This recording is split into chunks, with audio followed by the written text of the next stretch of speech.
LA 올림픽 때 있었던 얘기입니다.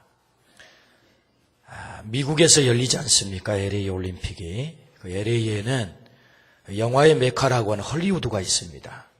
이 헐리우드에는 이런 이벤트와 이런 행사들을, 쇼를 전문적으로 하는 그런 사람들이 많습니다.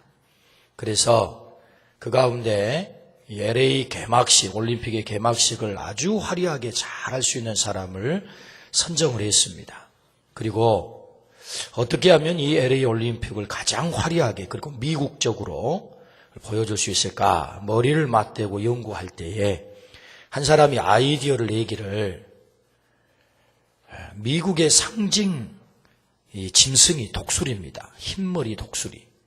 이 흰머리 독수리 훈련을 잘 시켜가지고 개막식 때 그 올림픽 오륜 이걸 이렇게 만들어가지고 파란 잔디밭에 놓고 그 독수리가 샥 날아와가지고 거기 앉게 하면 그 미국 국가가 탁 울려 퍼질 때 그럼 너무 좋겠다 해가지고 그게 채택이 되어서 그럼 그렇게 하자고. 그러면 이 독수리를 어디서 구하나 했더니 이렇게 조사를 해봤더니 조류연구센터에 흰머리 독수리가 있는 거예요. 그 독수리 이름이 범버라고 하는 독수리인데 그 독수리를 데려다가 그럼 훈련을 시켜서 그렇게 만들자. 그래서 이제 이 독수리를 훈련시키는 이 사육사가 이제 훈련을 시키려고 그 독수리를 이제 데리고 와봤더니 22년 동안이나 연구센터에서 너무 잘 먹고 잘 살아가지고 한 번도 날아본 적이 없고 살만 피둥피둥 쪄가지고 완전히 칠면조가 되어 있는 거예요. 독수리가. 그래서 이 독수리를 어떻게 하면 이 범버를 날게 할까 하고는 다이어트를 막 열심히 시켜가지고 나는 훈련을 막 시키는 거예요. 날다가 쳐받고 이게 제대로 날지를 못하는 거예요. 22년 동안 날지를 못했으니 이게 독수리는 나는 게 본질이잖아요. 하늘의 제왕 아닙니까? 그런데 제대로 날지도 모르고 쳐받기나 하고 이러니까 그래서 계속 훈련을 시키다 보니까 이놈이 스트레스를 잔뜩 받아가지고 그만 죽고 말았어요. 신문에 이 사건을 두고 기사가 났어요. 뭐라고 기사가 났냐면은 사람들은 범버에게 날기를 요구했으나 이 독수리는 너무나도 오랫동안 과잉 보호와 비만 속에 있었기 때문에 사람들의 요구에 부응하지 못했다라는 기사가 실린 거예요. 독수리는 나는 것이 당연합니다. 독수리의 본질은 나는 것입니다. 그래서 나는 것이 당연한데 그 당연한 요구를 했는데도 이 독수리는 그 요구를 들어줄 수 없었다는 것입니다. 당연한 본질을 망각해버린 독수리. 결국은 스트레스를 받아서 죽었다. 그런 얘기 아니겠습니까? 하나님이 우리를 이 땅에 창조하셔서 보내셨습니다. 우리가 살아야 될 삶의 본질이 무엇일까요? 하나님이 이 땅에 우리를 보내신 우리가 살아야 될 본질, 그 본질은 생명을 살리는 일이다라고 하나님이 그렇게 말씀하세요. 생명을 살리는 일. 우리 삶의 진정한 모델은 예수님이십니다. 그 예수님께서 이 땅에 오셔서 하신 일이 있다면 생명을 살리는 일이었습니다. 생명을 살리기 위해서 오셨고 생명 살리는 일을 하시다가 생명 살리기 위해서 십자가에 죽으셨고 그리고 부활하셔서 마지막 떠나면서 사도행전 1장 8절 승천하기 바로 직전에 무슨 말씀을 하셨습니까? 오직 성령이 너희에게 임하시면 너희가 권능을 받고 예루살렘과 온 유다와 사마리아와 땅끝까지 이르러 내 증인이 되리라. 쿵짝을 잘 맞춰주셔서 감사합니다. 증인이 되리라. 이게 우리 예수님이 이 지상에서 마지막 남기신 말씀이었다. 그러므로 우리가 이 땅에 살아야 될 본질과 이유가 뭐냐? 증인이라는 겁니다. 증인은 어떤 사람입니까? 생명을 살리는 사람입니다. 증인은 생명을 살리는 사람입니다. 그러므로 우리의 본질은 우리가 이 땅에 살아야 될 이유가 있다면 생명 살리는 삶이다. 오늘 본문의 말씀은 성경 15번째 책입니다. 에스더서 말씀입니다. 순서를 따라서 이 15번째 책을 보게 되어 있습니다. 오늘 본문의 말씀은 생명 살리는 것에 대한 말씀입니다. 어떻게 하면 우리가 생명을 살릴 수 있는지 그 말씀을 오늘 우리에게 들려주십니다. 그러므로 오늘 말씀을 통해서 우리의 본질이 하나님이 이 땅을 보내신 우리의 삶의 목적이 생명 살리는 일이라고 한다면 우리 모두가 말씀을 통해 생명 살리는 그 거룩한 일을 결단하는 시간이 되기를 주의 이름으로 축원합니다. 그렇다면 우리가 어떻게 생명을 살릴 수 있을까요? 첫 번째 오늘 하나님 말씀하기를 죽음의 위기에 처한 생명을 보라라고 말씀하세요. 죽음의 위기에 처한 생명을 보라. 오늘 본문 3장 13절입니다. 우리 읽진 않았습니다만은 에스더서 3장 13절. 오늘 제가 목소리가 좀 막지 않습니다. 쇠 목소리인데 이해하고 들어주시면 감사하겠습니다. 지난 금요일, 토요일 이틀 동안 우리 알파 성령 수련회를 하느라고 목을 너무 많이 써가지고 목이 좀 상했습니다. 이해하시고 목소리는 허스키하게 들려도 아주 또록또록한 맑은 목소리로 나온다 생각하고 들어주시면 감사하겠습니다. 성경을 같이 한번 읽어보실까요? 13절입니다. 시작. 이에 그 조서를 역졸에게 맡겨 왕의 각 지방에 보내니 12째 달 곧 아달월 13일 하루 동안에 모든 유다인을 젊은이, 늙은이, 어린이, 여인들을 막론하고 죽이고 도륙하고 진멸하고 또 그 재산을 탈취하라 하였고. 아멘.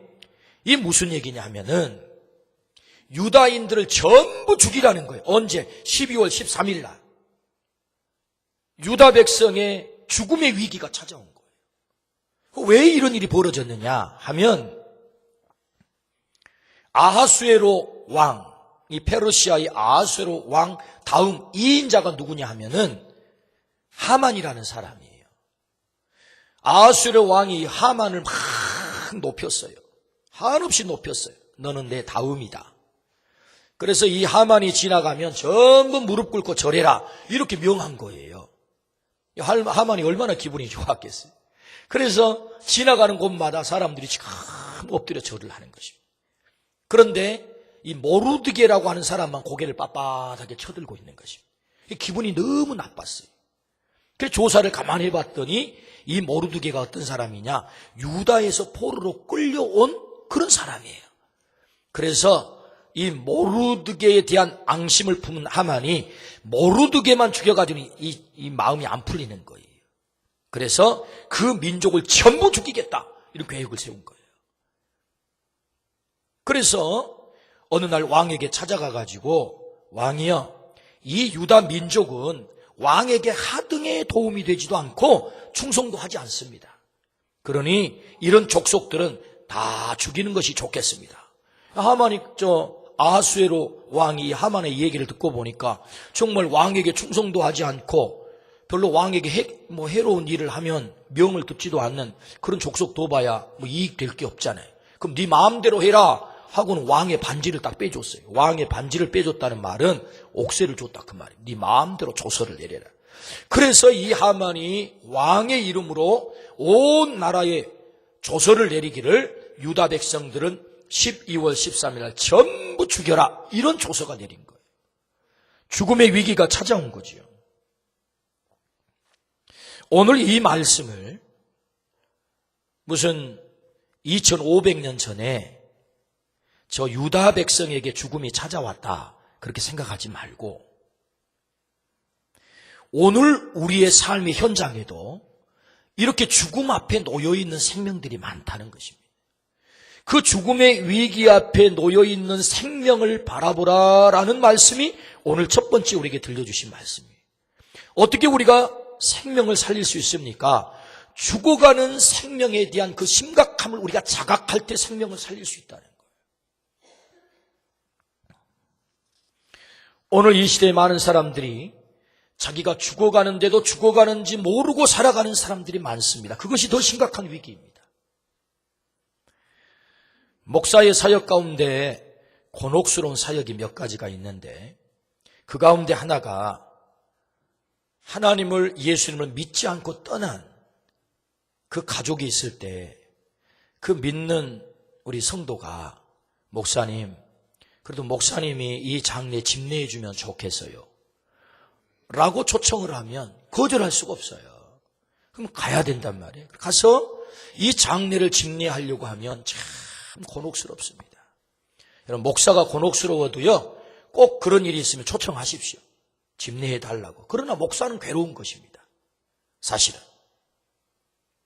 산 사람을 위해서 하나님께 은혜와 은총을 구할 수밖에 없어요. 그럼에도 불구하고 집례하면서 드는 생각은 이 영혼에게도 복음 전할 기회가 많이 있었을 텐데 복음을 전하지 못했구나. 이렇게 빨리 떠날 줄 몰랐었겠지. 오늘 못하면 내일, 내일 못하면 모레, 금년에 못하면 내년 늘 기회가 있으리라고 생각을 했겠지. 사랑하는 그 가족을 위해서. 근데 이런 날이 이렇게 빨리 올 줄 모르는 거예요. 그냥 그렇게 떠난 거예요. 믿지 않고 하나님을, 예수 그리스도를 구주로 고백하지 않고 그냥 떠난 거예요.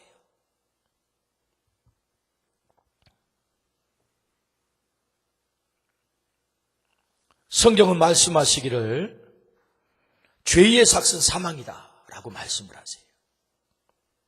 예수 그리스도를 구주로 믿지 않아 죄가 해결되지 않는 자는 모두가 죽음 앞에 놓여 있는 자입니다. 유대 민족들만 죽음 앞에 놓여 있는 것이 아니라 예수 그리스도를 알지 못하고 살아가는 이 땅의 모든 사람들이 죄의 삭은 사망이다, 죽음 앞에 놓여 있는 거라고요. 사실은. 더 정확하게 말하면 끔찍한 얘기이긴 하지만 지옥을 향하여 가고 있는 것입니다. 성경대로 말하자면. 이 얘기를 좀 너무 무겁게 듣지 마시고 가볍게 들으십시오. 한 사람이 죽어서 베드로 사도 앞에 섰대요. 베드로가 당신은 지옥이야. 그러니까 얼마나 낙담이 되겠어요. 당신 지옥이야.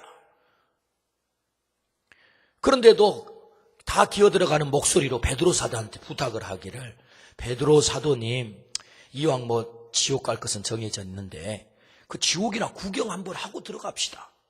그러라고. 그래가지고 베드로 사도가 인도를 해가지고 이제 지옥을 구경하게 되는데 보니까 방이 여러 개가 있는 거예요.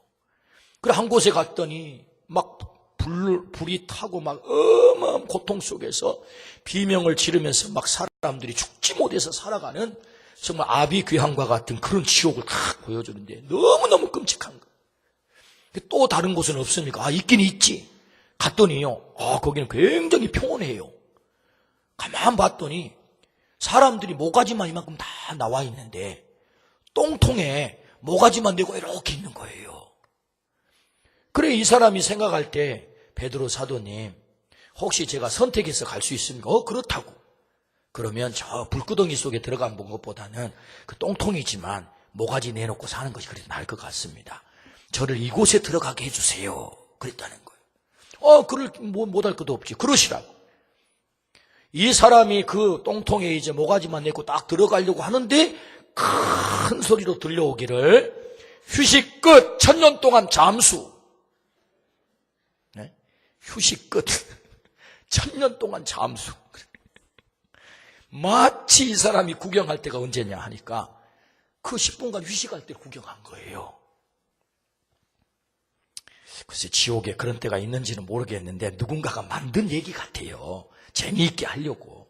그런데 여러분, 성경은 정확하게 우리에게 말씀하기를 불과 유황으로 타는 못이다. 둘째 사망에 처해지는 자들이 가는 곳이 불과 유황으로 타는 못이다라고 지옥에 대해서 정확하게 성경은 기록하고 있다는 겁니다. 그곳에서 영원토록 고통을 당하는 영벌의 자리다라고 말씀을 하지요. 그 영원을 결정하는 시간은 이 땅에 우리가 70년 혹은 80년을 살면서 결정을 하는 것입니다. 이 땅에 7, 80년을 살아가면서 우리에게 기회가 주어지는 거예요.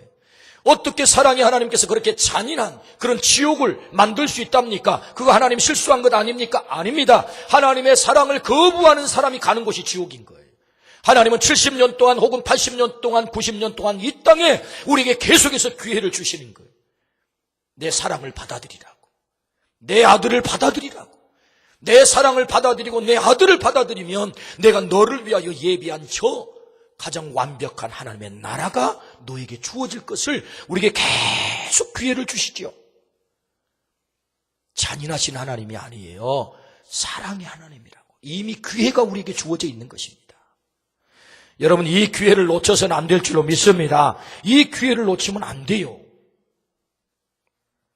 그런데 이 땅에는 이 죽음이 있음에도 불구하고 그 죽음을 모른 척하면서 그 죽음을 향해서, 그 지옥을 향해서 걷는 생명들이 너무 많다는 거예요. 그 영혼들을 바라보라 라고, 죽음의 위기 앞에 놓여있는 생명을 바라보라 라고 말씀을 하세요. 오늘 이 말씀에서 유다 족속들이 다 진멸하게 됐다는 것, 이 말씀은 유다 족속들만 얘기하는 게 아니고 우리가 함께 살붙여서 살아가는 우리의 가족, 우리의 이웃, 우리의 형제들, 그들이 죽음 앞에 놓여있다. 그 죽음의 위기 앞에 70년, 80년 후에 똑같은 그런 멸망의 길을 간다는 것입니다. 통계에 의하면 광주 땅에만 연간 8,000명이 사망을 당합니다. 통계에 의하면 연간 매년 8,000명 이상이 죽어요. 그 가운데 2,000명은요 천국을 갑니다. 퍼센테이지로 하면 25%가 예수님을 믿는다고 한다면 2,000명이 천국을 가요. 그런데 그 가운데 6,000명은 매년 지옥으로 가는 것입니다. 사실은. 여러분 생각해 보십시오. 2001년도에 미국 쌍둥이 빌딩이 테러범들에 의해서 공격을 당해가지고 무너져 내렸습니다. 이 9.11 테러는요, 세계를 뒤집어 놨어요. 그래서 이 일로 인한 이라크와 전쟁이 또 터지지 않았습니까? 이 세계를 뒤집어 놓는 이 어마어마한 테러 사건에 그날 죽은 사람이 몇 명이냐면 3,000명이에요. 이 사건은 세계를 뒤집어 놓은 사건이 됐어요. 그런데 여러분 생각해 보십시오. 이 광주 땅에서 매년 9.11 테러와 같은 죽어가는 3,000명이 한 배가 아니라 2배씩 매년 지옥을 향하여서 죄의 테러를 당해가지고 죽어간다는 거예요. 누가? 우리의 이웃이, 우리의 가족이, 내 사랑하는 가족 가운데 한 사람. 우리는 이것이 심각하지 않은 거예요. 이 죽음의 위기가 심각하지 않은 거예요. 생명을 살리는 삶의 첫 번째는 죽음의 위기에 처한 생명을 보는 것입니다. 아, 그렇구나. 내 사랑하는 가족 가운데도 바로 그런 사람이 있지. 내 이웃 가운데, 내 친구 가운데도 그런 사람이 있지. 주님은 우리에게 죽어가는 생명들을 보라, 그렇게 말씀하세요. 저는 지난 주간에 52살 된 사람의 부음을 듣고 문상을 다녀왔습니다. 자다가 갑자기 심장마비로 부름을 받은 것입니다. 저는 문상을 하면서 참 마음이 묘했습니다. 왜냐하면 저보다 나이가 어린 사람이거든요. 그래서 문상을 하면서 생각을 했어요. 어떤 생각이 들었느냐 하면은, 아하, 나도 자다가 갈 수 있겠구나. 내게 남은 삶의 기회가 그렇게 썩 많은 것은 아니겠구나. 이런 생각이 든 거예요. 사랑하는 사람이 우리를 기다려주지 않고 갑자기 우리 곁을 떠납니다. 아, 저 사람에게 복음을 전해서 저 사람의 생명을 살려야지 하는데 그 기회가 뒤로 미루어지면 여러분 그 기회가 항상 우리에게 있는 게 아니라는 거예요. 갑자기 떠나버리는 거예요. 어느 날 갑자기 우리 곁에서 사라지는 것입니다. 천국에 입성하지 못하고 지옥의 테러를 당한다면 이 얼마나 끔찍한 일이겠습니까? 그러므로 어떻게 우리가 생명을 살릴 수 있습니까? 그 생명 살리는 그 첫 번째 하나님이 말씀하시기를 오늘 죽음의 위기 앞에 놓여 있는 사람들을 보라는 것입니다. 우리 주변에도 하나님을 믿지 않고 예수 그리스도를 구주로 고백하지 않아 죽어가는 생명들이 너무너무 많은데 우리와 함께 호흡하고 살기 때문에 살아있는 것이 아니라 사실은 죽음을 향해 그들이 걷고 있는 것입니다. 이 심각함을 보라는 것입니다. 오늘 이렇게 심각하게 볼 수 있는 눈이 우리 모두에게 있기를 주의 이름으로 축원합니다. 여러분 항상 기다려주지 않습니다. 두 번째, 어떻게 우리가 생명을 살릴 수 있느냐 했을 때 생명 살리는 일은 우리의 희생을 요구합니다. 오늘 에스더서 4장 16절 말씀을 우리 같이 한번 보겠습니다. 4장 16절 우리 같이 한번 읽어보시겠습니까? 시작. 당신은 가서 수산에 있는 유다인을 다 모으고 나를 위하여 금식하되 밤낮 3일을 먹지도 말고 마시지도 마소서. 나도 나의 시녀와 더불어 이렇게 금식한 후에 규례를 어기고 왕에게 나아가리니 죽으면 죽으리다 하니라. 아멘. 여러분 에스더가요 결과적으로는 유다 백성을 살립니다. 모르드게와 에스더가 결과적으로는 유다 백성들을 전부 그 죽음의 구덩이에서 건져내요. 어떻게 건져냈느냐 봤더니 오늘 말씀에 내가 죽으면 죽으리다라고 하는 목숨을 건 희생이 있었기 때문에 생명을 살려낼 수 있었던 것입니다. 자신만 사는 것이 아니라 민족을 전부 살리게 됐다는 거예요. 희생이 따랐다고 하는 거죠. 그럼 왜 이 왕후였던 에스더가 죽으면 죽으리다 이렇게 목숨을 너에 걸어야 됐느냐 하면은 당시에 페르시아, 성경에는 바사라고 나옵니다. 바벨론 이후에 세계를 제패했던 이 페르시아의 법 가운데는 왕비라 할지라도 왕이 허락하지 않은데 왕 앞에 나타나면 죽는 거예요. 이렇게 법이 엄했어요. 그래서 왕이 이 에스더를 부른 지가 한 달이 벌써 넘었어요. 그런데 이미 유대 민족은 날짜가 정해졌잖아요. 언제 죽는다고, 언제 진멸한다고. 그런데 그때까지 만약에 왕이 불러서 이 왕비의 말을 듣지 않으면 족속들이, 자기 민족들이 다 죽는 거예요. 그러니까 어떻게 해요? 모르드게가 이 에스더에게 말합니다. 네가 왕비이기 때문에 너 홀로 살아남는다 생각하지 마라. 이때를 위해서 하나님이 너를 왕비 삼아 놨는데 네가 입을 꽉 다물고 있으면 너는 살지 모르겠지만 그러나 유다 민족은 하나님께서 다른 사람을 통해서 반드시 살릴 거야. 그러나 너와 내 집은 멸망하게 될 거야 라고 말씀을 해요. 그때 모르드게에게 내가 죽으면 죽으리다, 내가 목숨 걸고 왕에게 나가 입을 열어 내 백성을 살려달라고 말하겠습니다. 이렇게 모르드게에게 전가를 보낸 내용이 오늘 본문이에요. 에스더가 목숨 걸고 입을 열었을 때 그 백성을 살렸다는 거죠. 오늘 또 누군가가 생명을 살려낸다고 할 때, 누군가를 생명을 살려낸다고 할 때 우리의 이 희생, 내가 죽으면 죽으리다라는 이런 희생이 필요한 것입니다. 오늘 우리가 입을 꽉 다물고 있으면 내 품위를 유지하기 위해서 아이고 그 전도하는 거, 그 생명 살리는 것 다른 사람이 하는 거지. 교회 열심히 오래 다닌 사람이 하는 거지. 나 같은 사람 고고하게 품위를 딱 지키면서 그런 거 말 안 하고 그냥 신앙생활 나 혼자 잘하면 되는 거지. 그거 아닙니다.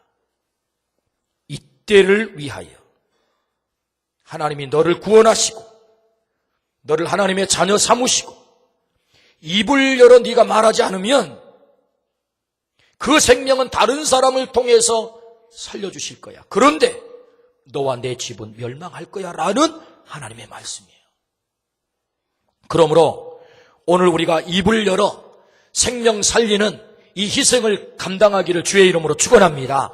생명을 살리는 일은요, 희생이 필요하다는 거예요.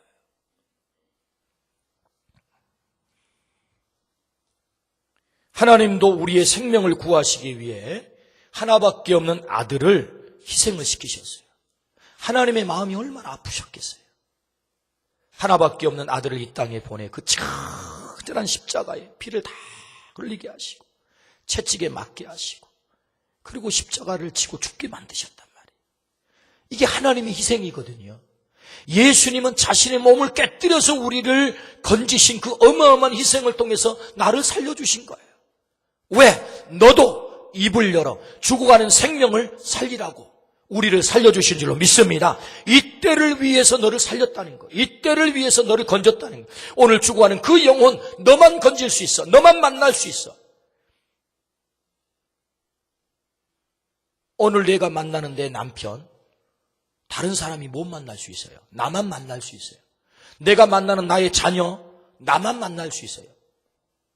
내가 관계하는 내 친구, 다른 사람은 못 만나요. 나만 만날 수 있어요. 그 친구를 위해서, 너의 그 가족을 위해서, 너의 그 남편과 아내를 위해서, 너의 자식들을 위해서, 이때를 위해서 내가 너를 먼저 건진 거야. 내가 너를 자녀 삼은 거야. 그러므로 네가 입을 열어라. 그리고 그를 위해서 혹 입을 열어 얘기할 때 네가 모멸을 당할 수도 있고, 너에게 손해가 올 수도 있고, 때로는 너의 목숨을 내놓아야 되는 그런 아픔을 당할 수 있지만, 그럼에도 불구하고 입을 열어 이 민족을 살려달라고, 저 영혼을 살려달라고 네가 말해야 된다라는 말씀이에요. 그러므로 생명을 살리는 일은 희생이 필요합니다. 이 희생을 감당하기를 주의 이름으로 축원합니다. 희생은 희생으로 끝나는 거 아닙니다. 오늘 성경 다니엘서 12장 말씀해 보니까 하늘의 별처럼 빛나겠다라고 말씀하세요. 옳은 대로 돌아오게 하는 자, 생명의 길로 그 영혼을 인도하는 자, 하나님께서 그를 별처럼 빛나게 하실 것을 약속하세요. 하나님이 생명 살리는 자에게 물론 희생은 있죠, 아픔은 있죠, 때로는 목숨을 내놓아야 되는 고통은 있죠. 그럼에도 불구하고 그를 가장 높여주신다라고 하나님이 약속하세요. 여러분, 우리가 어떻게 구원받았습니까? 우리가 복음을 듣고 구원을 받기까지 여러분 생각을 해보면 이게 기가 막힌 얘기입니다. 1866년 토마스 선교사가 27살 나이로 우리 조선 땅을 찾았습니다. 여러분, 27살 나이 얼마나 꽃다운 나이입니까? 저너럴 셔먼호를 타고 대동강변을 거슬러 올라갈 때 우리나라 관군이 이 배를 향해서 불화살을 다 쏜 거예요. 그래 불질러버린 거예요. 불이 확 꼴탈 때 이 27살 먹은 토마스 선교사가 가슴에 성경책을 품고, 이 토마스 선교사는 무슨 조선 땅을 공격하기 위해서 온 게 아니에요. 하나님의 말씀인 성경을 전하기 위해서 이 땅에 목숨을 걸고 온 거예요. 그래서 가슴에 품고 강물에 뛰어내렸어요. 체포를 당했어요. 그래가지고 끌려 나와가지고 양강도 쑥섬 모래벌에 끌려 나와가지고 목을 자르라고 할 때, 내가 당신들에게 온 것은 당신들을 공격하기 위해서 온 게 아니다. 내가 이것을 전하러 왔다. 그리고 가슴 속에 품고 뛰어내렸던 그 성경책을 그들에게 전한 거예요. 그렇게 해서 전해진 그 성경이 이 조선 땅을 덮고 하나님의 말씀으로 덮은 줄로 믿습니다. 딱 10년 후에 토마스 선교사가 그렇게 해서 27살 꽃다운 나이 목이 떨어진 그 순교 이후 10년 후에 1876년 로스 선교사와 맥킨타이어 선교사로부터 백홍준, 이응찬, 이성하, 김진기 이 네 사람이 최초의 세례를 받게 돼요. 그래서 이들을 통해서 우리나라 말로 성경이 번역이 된다고, 최초로. 얼마나 놀라운 일입니까? 그 번역된 성경의 말씀이 130년밖에 지나지 않았는데 세계에서 가장 성경을 많이 찍어낸 나라가 됐다, 그 말이에요. 우리 아멘 하십시다. 토마스 선교사의 이 피 흘림의 희생이 없고 우리가 어떻게 그렇게 가능했겠어요? 양화진에 가면 외국인 묘역이 있습니다. 서울의 양화진. 거기에 최초의 묻힌 선교사가 존 헤론이라고 하는 선교사입니다. 이 존 헤론이라고 하는 선교사는 미국 테네시주 메리빌 대학을 졸업을 했는데 그 대학의 수석으로 졸업을 했어요. 수석으로. 의과대학의 더군다나 수석으로. 대학 전체의 수석으로. 그래가지고 당신은 너무너무 공부를 열심히 했고 잘했기 때문에 후진을 양성하면 너무너무 좋겠다고. 그래서 대학에서 교수로 발탁을 해가지고 제발 교수로 남아달라고 끈질기게 설득을 했는데도 불구하고 이 헤론이라고 하는 사람은 아닙니다. 나는 조선 땅에 가야 됩니다. 당시에 여러분 조선 땅에 오면 목숨이 보장되지 않아요. 그 조선 땅에 의사가 되어서 선교사로 온 것입니다. 그래서 제중원에서 일을 보게 됐어요. 여러분, 제중원은 또 고종 황제가 딱 뒷받침하고 있던 그때 아닙니까? 그러니까 무슨 당시에는 또 전염병이 또 많잖아요. 역병이라 그래가지고 콜레라니 장티푸스 이런 역병이 돌면 사람들이 막 싸그리 다 죽어가는 것입니다. 그러니까 재중원에서 적당하게 일해도 돼요. 안 나가고. 그런데 현장에 그 죽어가는 전염병에 걸려 죽어가는 조선 사람들을 너무너무 불쌍히 여기는 마음으로 나가가지고 현장에서 질병을 치료하다가 같이 전염병에 걸려가지고 거기서 33살 나이로 이 존 헤론이라고 하는 선교 33살 나이로 죽어요. 그래서 양화진 묘역에 최초로 외국인으로서 묻히게 됩니다. 그는 수석으로 졸업하면서 화려한 삶이 보장이 되었고 여기 교수로 남아서 우진들을 양성해 주시오 라고 끈질긴 요청이 있었음에도 불구하고 나는 복음 들고 저 조선 땅에 가야 됩니다 라고 이 땅에 와서 정말 질병으로 죽어가는 사람들과 같이 살다가 그 같은 질병에 걸려서 죽었다는 거예요. 그들의 피 흘림과 순교를 통해서 오늘 우리가 복음을 듣게 된 것입니다. 생명을 살리는 일은 희생이 필요한 것입니다. 여기 호남신학대학의 동산에 가면요 선교사 묘역이 있어요. 참 우리가 복받은 땅에서 살고 있으면 가까이. 여러분 이곳에 꼭 가십시오. 가셔서 이제 혼자 가면은 좀 그렇게 부탁하기가 쉽지 않은데 몇 명이 모여서 가면요 우리 교회 이경수 집사님이 호남신학대에 근무를 하고 계시는데 이 선교 묘역을 아주 잘 알고 계세요. 그 역사, 스토리, 선교사들의 스토리를. 그래서 이 설명을 기가 막히게 잘해 주세요. 그냥 와서 씩 보고 가는 것은요 별로 감동이 안 돼요. 원래 아는 만큼 느껴지는 거잖아요. 부탁을 딱 하면은 영상도 막 틀어주시고 이 막 스토리를 선교사 스토리를 막 감동이 됩니다. 그래서 여러분 선교사 묘역이 거기 있는데 그 선교사 묘역 옆에요 까만 돌로 비석이 최근에 세워져 있어요. 비석이 여러 개의 비석이 거기 아주 빽빽하게 이름들이 적혀 있습니다. 무려 800명 이상의 이름이 거기 기록되어 있는데 이 사람들이 누구냐 하면은 이 호남 땅에서 순교를 당한 사람들이에요. 여러분 영남 땅은요 복음화가 10%가 넘지 않습니다. 그런데 이 호남 쪽에는 심지어 순천 여수 같은 데 36%가 넘어요. 25%가 넘는 아주 높은 이 복음화율을 자랑하는 것은 그냥 그렇게 된 것이 아니라 이 땅에 수많은 사람들이 순교의 제물이 됐다는 것입니다. 피를 흘렸다는 거예요. 작심을 하고 이번에는 여 선교 동산에 올라가 가지고 여기 비석에 있는 사람들 이름을 내가 다 읽어야지 하고 작심을 올라가 가지고 한 사람씩 읽어요. 근데 한참 읽다 보면 아이고 이름도 많다. 그래가지고는 에이 이름이 많네. 또 많이 기록되어 있구만 하고는 중간쯤 읽다가 지나가요. 그럴 때면 마음속에 또 얼마나 죄송한 생각이 드는지 세상에 저 사람들은 복음 지키겠다고 교회 지키겠다고 생명 건지겠다고 생명을 내던졌는데 나는 저 사람들의 이름 800여 명 되는 이름 하나 끝까지 못 잊고 지나가는구나 이 생각이 들면 얼마나 죄송한지. 여러분 이렇게 많은 사람들이 피를 흘리고 희생을 해서 오늘 우리가 복음을 듣게 되고 우리가 하나님의 자녀가 됐다는 것입니다. 할렐루야. 우리는 모두가 복음의 빚진 자가 된 것입니다. 그래서 바울 사도는 로마서 1장 말씀에 나는 복음의 빚진 자라 고린도전서 9장 말씀에 내가 이 복음을 전하지 않으면 내게 화가 미칠 것이다 라고 하는 빚진 자의 부채의식을 가지고 산 거예요. 그러므로 오늘 우리가 생명을 살린다 했을 때는 때로 아픔도 있습니다. 자존심 상할 수도 있습니다. 모멸 섞인 말을 들을 수도 있습니다. 때로는 우리의 목숨을 내놓아야 될 그런 어려운 상황도 올 수 있습니다. 그럼에도 불구하고 그런 희생을 통해서 생명을 살릴 수 있다라고 말씀합니다. 죽으면 죽으리이다. 에스더의 이 결단이 있는 믿음을 통해서 유대 민족을 살렸다고 한다면 오늘 사랑하는 우리의 가족, 우리 이웃을 살리는데도 이런 희생이 필요하다. 오늘 이 희생을 감당하기를 주의 이름으로 축원합니다. 아멘. 마지막 세 번째, 우리가 어떻게 생명을 살릴 수 있습니까? 기도하고 행동하면 하나님이 일하십니다. 내가 일하는 거 아닙니다. 기도하고 행동하면 하나님이 일하신다.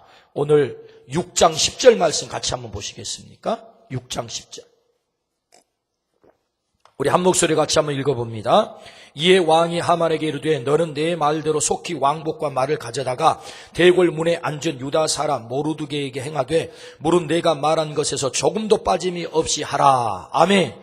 여러분, 이 말씀이 무슨 얘기냐면 에스더가 금식하며 나갔어요. 죽으면 죽으리다. 금식하고 나갔어요. 그리고 기도하고 나간 거예요.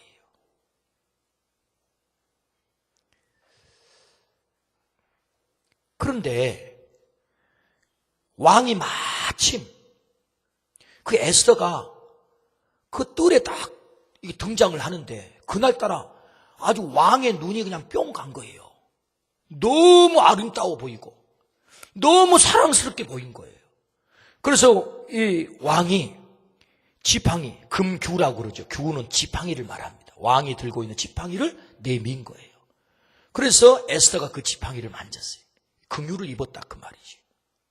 그래서 어쩐 일로 왕비께서 이곳에 오셨습니까? 소원이 뭡니까? 당신이 말한 소원은 내가 다 들어주겠소. 그때 에스더가 우리 민족이 죽게 되었습니다. 그렇게 말하는 대신에 뭐라고 말을 하냐면은 잔치에 왕과 하만을 초청하고 싶습니다. 이렇게 얘기를 해요. 그런 좋은 일이라면 내가 얼마든지 초청하지요. 여러분, 왕의 마음을 하나님이 움직여가기 시작합니다. 그래서 하만이 왕비의 이 잔치에 왕과 자기만 초청을 받았다는 이 소식을 듣고 너무너무 기분이 좋은 거예요, 그날. 그래서 돌아가서 가만 생각을 해보니까 너무너무 기분이 좋다가 팍 기분이 잡힌 사건이 뭐냐? 이 모르드게만 생각하면 기분이 잡죠. 저 모르드게를 어떻게 죽여야 될까? 그래서 자기 가까이 있는 신하에게 계책을 말하라고 하니 50규빗 된 나무를 세워가지고 거기에 모르드게를 달아 죽이면 좋겠습니다. 하만의 마음이 속 시원해졌어요. 그렇게 합시다. 딱 이런 계획을 세우고 있을 때 그 밤, 바로 그 타이밍에 아하수에로가 잠을 자려고 해. 잠이 안 와요. 그래서 여러분, 잠이 안 올 때 책을 읽으면 잠이 옵니다. 그래서 신하를 시켜가지고 역사책을 가져오너라 그래요. 그래서 역사책을 딱 읽는데 바로 읽는 그 대목이 어디냐 하면은 어느 날 모시에 모르드게라고 하는 사람이 반역을 일으키려고 하는 사람들을 발각을 해가지고 신고를 해서 자기 목숨을 건진 사건이 그 역사책에 딱 기록된 거예요. 가만 생각을 해보니까 내가 이 모르드게에게 포상을 안 했네. 이 포상을 어떻게 하면 좋지? 그건 누구 없느냐 할 때 바로 문 밖에 하만이 50규빗 25m 되는 나무를 세워놓고 모르드게를 저기 달아 죽이려고 합니다 하고 왕에게 보고하려고 하는 그 타이밍이에요. 그때 문 밖에 걔 없느냐 하니까 예, 저 하만이 있나이다 이래요. 그러면 잘 듣거라. 예, 내가 가장 존귀하게 여기는 사람을 가장 높이고 싶은데 어떻게 하면 좋겠느냐 그랬더니 이 하만이 그 사람이 바로 나겠구나 이렇게 딱 생각을 하고 예, 왕이여, 왕의 관을 씌우시고 왕의 옷을 입히시고 왕이 타는 말을 내놓아서 그 사람을 그 말 위에 태우고 당신이 아끼는 신하로 하여금 그 말 곱비를 잡고 이 성을 한 바퀴 돌게 하십시오. 왕이 존귀하게 여기는 사람 이렇게 대우한다라고 외치면서 돌게 하십시오. 딱 이 얘기를 해요. 자기가 그 말 위에 탈 줄 알았지. 그래, 좋다. 그 얘기가 참 좋아. 그러면 지금 당장 네가 그와 같이 하라. 이게 6장 10절의 말씀. 네가 그와 같이 하라. 그래서 이 하만이요, 말 곱비를 잡고 누구를 태워요? 모르드게를 그 말 위에 태우고 그리고 외치면서 성을 한 바퀴 돌게 됐단 말이에요. 통쾌한 역전이 일어난 것입니다. 누가 하셨습니까? 하나님이 하신 거예요. 왕의 마음을 변화시킵니다. 그 시간에 잠이 오지 않게 만듭니다. 그리고 모르드게를 높여야 되는 역사적인 사건을 바로 있게 만듭니다. 누가 하십니까? 하나님이 하시는 거예요. 그러므로 기도하고 행동하면 하나님이 일하세요. 어떻게 이스라엘 백성이, 유다 백성이 구원을 받습니까? 기도하고 행동했을 때 하나님께서 이 모든 사건을 통해서 유대 백성을 건져주신 줄로 믿습니다. 그래서 에스더 마지막 장, 여러분 10장 3절 말씀 한번 같이 한번 보시겠습니까? 10장 3절입니다. 시작. 유다인 모르드게가 아하수에로 왕의 다음이 되고 유다인 중에 크게 존경받고 그의 허다한 형제에게 사랑을 받고 그의 백성이 이익을 도모하며 그의 모든 종족을 안위하였더라. 할렐루야. 하만이 2인자였습니다. 그런데 그 자리가 역전이 됐습니다. 모르드게가 2인자가 된 거예요.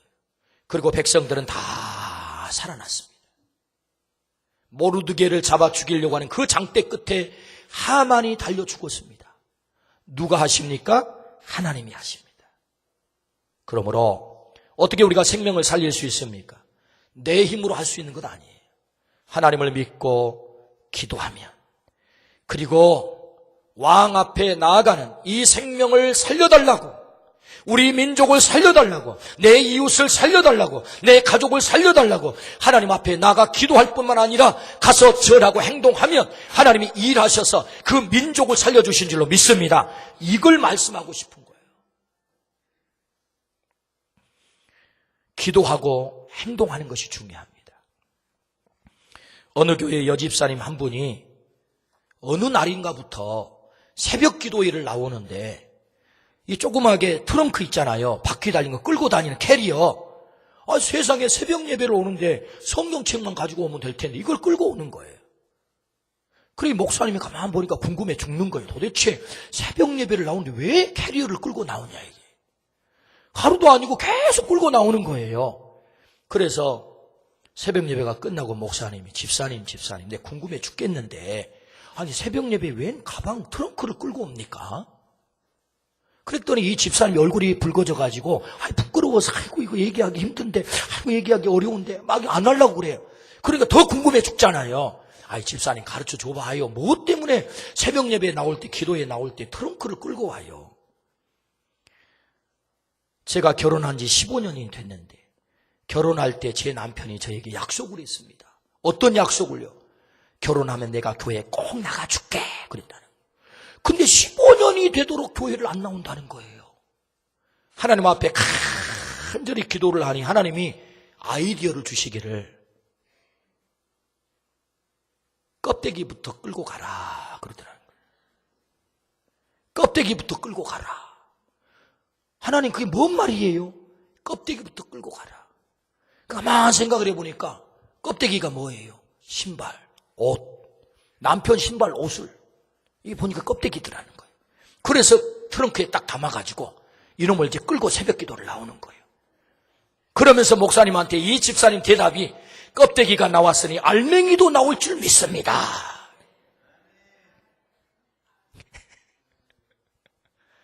얼마나 대단한 믿음이에요. 기도하고 행동하면 하나님이 일하세요. 여러분 이 남편이 교회에 나왔겠습니까? 안 나왔겠습니까?